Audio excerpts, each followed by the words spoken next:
Hello everyone, welcome to my channel, your place for news and gameplay. Some good, some bad, and let's be honest, likely some raging tilting. If you like what you see, please consider subscribing and hitting that bell for notifications. In today's episode, we're focusing on the developer stream that Pixonic had today on Friday, April 12th, 2019. They hosted a live stream where they went over some of the upcoming changes to the game, and I'll summarize them as best I can and try to keep this video short. They focus on two upcoming updates, 5.0, which is the anniversary update, and 5.1, which will include new features in the game. For those of you thinking, but wait, aren't we at update 4.8 right now? You're right. Pixonic, though, is just skipping 4.9 because it's the 5th anniversary, so they're resetting the counter to 5.0 for the anniversary update. Speaking of the anniversary update, here's what we know. Given past events, it's likely to begin either near the end of April or early May, however, no date has been mentioned. As per its contents, we will have a similar system to what had happened with the Lunar New Year event. The good news is that Pixonic has recognized the failings of the past event. So what's being included in the update? A brand new hangar UI with a cleaner design and a space theme, along with the 3 bots in the Ragnarok pack, Loki, Tyr, and Fenrir. In addition, it will also include the weapon and bot rebalancing that has been tested on the test server. Also, the Aojun and Aoguang will now be available in the workshop. For the event itself, there will be more tasks and more tokens available for people to grind for. You can have a maximum of 3 tasks active per day. Some will be easy, others will be difficult, with the amount of tokens for these tasks dependent on the difficulty. All items for the event available through the special delivery packs will be able to be attained using accumulated tokens. There will also be another way to obtain tokens, but it wasn't announced in the stream. Speaking of the event items, let's take a look at some. First off, the regular versions of the Calamity, Marquess, and Blaze will be available in the special delivery packs. In addition, we have 2 new models of the Hades and the Ares robots. These 2 models for the Ares and the Hades are going to be available during the event as items. That's right, like the Lunar event where you could get the dragon weapons, now you can get either the Hades or Ares bots from the event that will have a unique model. They are not paint jobs, but complete new models only for the event. These models are called the Imperial Hades and the Eldritch Ares. In addition, there is now a new mode, but from the sounds of it, it is only available for the duration of the event, and it's called the Arena. It's a free-for-all game mode that has a set hangar like skirmishes are, where everyone is on the same level of bots and weapons.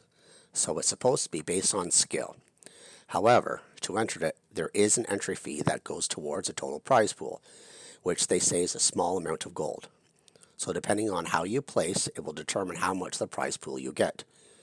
On the surface, it looks as though this may be a way to farm gold, unless there are additional rewards other than just the gold entry fee, which they have not announced.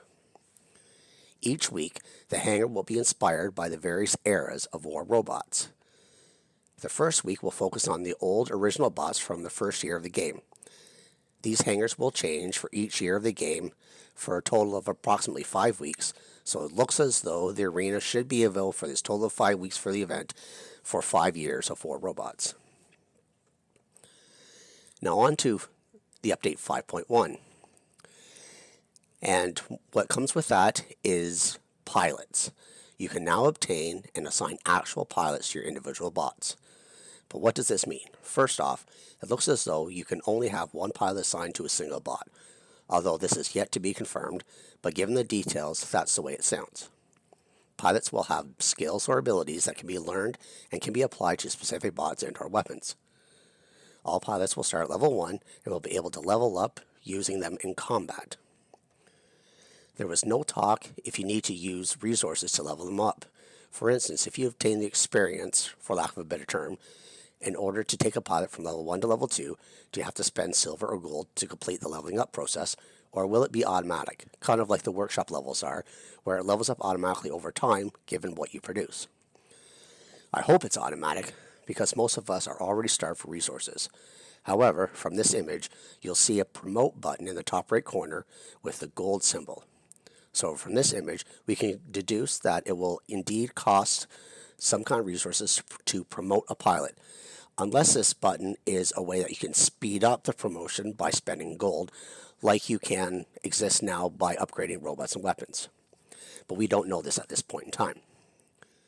It was also mentioned that as the pilots level up, they can gain other skills up to a maximum of 7 skills. Now I want to put a caveat here. The way they talked could be taken one of two ways. It could be that you level up and you can unlock additional skills up to 7 for a pilot, or it could be seen that there are a total of 7 skills available that can be assigned to a pilot, but only one of these 7 skills can be assigned in one time. It wasn't completely clear, but the reason I think that it may possibly be the second is that later in the stream they did mention that you have to choose a skill to use and that you couldn't use them all at once. So I don't want to report on something where I'm not 100% sure of its implementation, but we'll get more details as time goes on. However, what we can see in this image is that an individual pilot's progression of skills, and it appears as though you can unlock a certain number of skill slots as a pilot will max out with 7 skill slots available. So from here, we can assume that a pilot can actually have multiple skills assigned, but again, the devs did not specifically say this with 100% certainty, but they did say that you cannot have all skills activated at once and that you do have to choose. Now, 2 examples of these skills that they gave were simple ones, for instance, that can increase damage for a specific weapon, or others that give you overall damage boost if your enemy team controls the majority of beacons, such as in Domination or Beacon Rush. In this image, we can also see examples of damage boost for a Corona weapon, as well as a speed boost for the Inquisitor. Essentially, it boils down to creating a specific pilot for a specific bot, as the skills can be based on bots or weapons and possibly both. There are also currently 2 different classes of pilots, normal or regular ones, and what are called legendary. Legendary pilots will all have a unique ability for bot or weapon, and although they didn't mention it in the stream, I would assume that the legendary pilots are also much more difficult to obtain given their legendary title. An example in this image is the pilot Kyle Rogers, who will be a legendary pilot that has a unique ability for the Inquisitor only, and this ability is a passive healing that allows the Inquisitor to repair itself over time. There will also be 5 factions for pilots, and a pilot can only belong to one faction. It wasn't mentioned if there is any benefit whatsoever in having a faction on a specific pilot, or if it's really just associated with the background story of the pilot. Anyways, that's the dev stream update in a nutshell. As always, we will learn more as time goes on, but if you enjoyed this summary, please leave a like and comment below, and let me know of your initial thoughts. Until next time, cause some mayhem in the field for me.